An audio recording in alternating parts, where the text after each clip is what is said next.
for investors, as long as they spend, the economy will thrive. Bad for them kasi wala silang naipon. Pero as an investor, should it hurt? Hindi eh. And there. What does this mean? If you look at everything, there's so many bright spots. However, there are some things also that are causing investors na, hey, it's not as fast eh.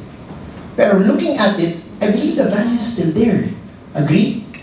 So it could be a time, no, just looking at it, before I proceed with it, I'll tell you, looking at what's happening in the economy, it's you telling your clients, when the market is moving sideways, it could be a good time for them to start accumulating. Why? Because the value is there naman eh. When all of this noise from the trade war, the GDP starts to pick up, we become cheaper, start to dissipate, people will start to what? Come in or come out? Come in. So if when that happens, mahal na. This is you telling them, hihintayin mo ba mawala yung noise na yun, and everyone comes in and you buy at a higher price, or you buy now kasi may value naman talaga eh. Iba yung kaso kung walang value. Iba yung kaso kung pangit siya eh. And nangyayari naman, it's still very, very nice. However, the reason why it's not going up is because there's still uncertainty around. It's just like this. When is the best time to buy land? Pag nagawa na yung kalsadang katabi niya? Or, may plano pa lang gawin, tapos wala pang nandun. May plano pa rin. Why? More. Once na nagawa na ng kalsada yan, prices will go up. That's the same analogy for the markets. Yes?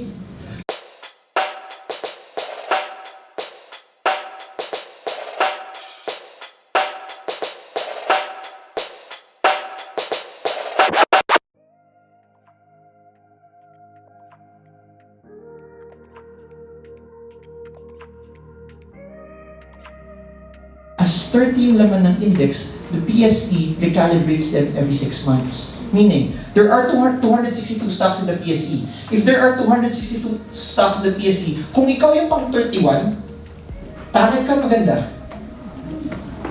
Pangit maganda. I'll give a school analogy. Kung top 11 ka sa class nyo, hindi ka ba magaling? 9 lang pala. Kung ikaw yung pang top 10, kung ikaw yung pang top 11, you're probably good, but there's someone just better than you. Agree? So what's the significance of this? You will never find a company at that point in time na nasa index na magsasara. Why? Before they even close, they're out of the index. That's one thing you can tell them eh. And people don't know that. And people are so scared. So, yun.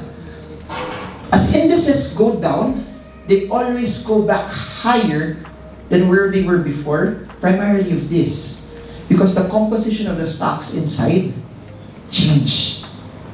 So you don't have to time the market, you just have to spend time in the market, because even if they go down, they always go back higher than where they were before. And it's no longer a matter of time, it's just a matter of math and history, that the longer you spend time in the market, especially for index funds, it will always go up. So as the market is sideways, this is one of the best times for them to start to accumulate. I don't have enough time to share all of this, but I just want to show this, that if you came in, kahit mali yung entry mo, regardless of whatever crisis is happening here, what will happen is this. Kunyari, here. From here to here, umakyat, yes or no? Tapos bumagsak because of the 1997 Asian financial crisis eh. But you just remind yourself, this is an index fund eh. Indices always go down, but as they go down, they always go back higher than where they were before. Guess what? It went back. Then the 2008 crisis happened. As the 2008 crisis happened, it dropped again. If you panic, you lose it.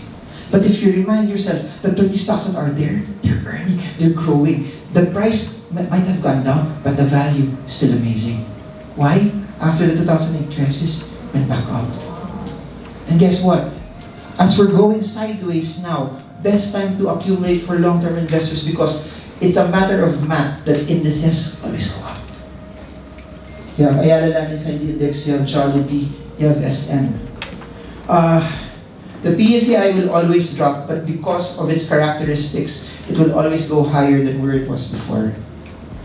Where's the market headed? I mentioned this, it's moving sideways. Unless we break out of 8,100, the prevailing narrative will be the index will move from 7.5 to 8.1. If we break out from 8.1, it will move from 8.1 to 8.5. But unless we break out from 8.1, there's no compelling reason for people to buy above 8.1. We will just move from 7.5 to 8.1 over the next period. So, did you guys learn a lot?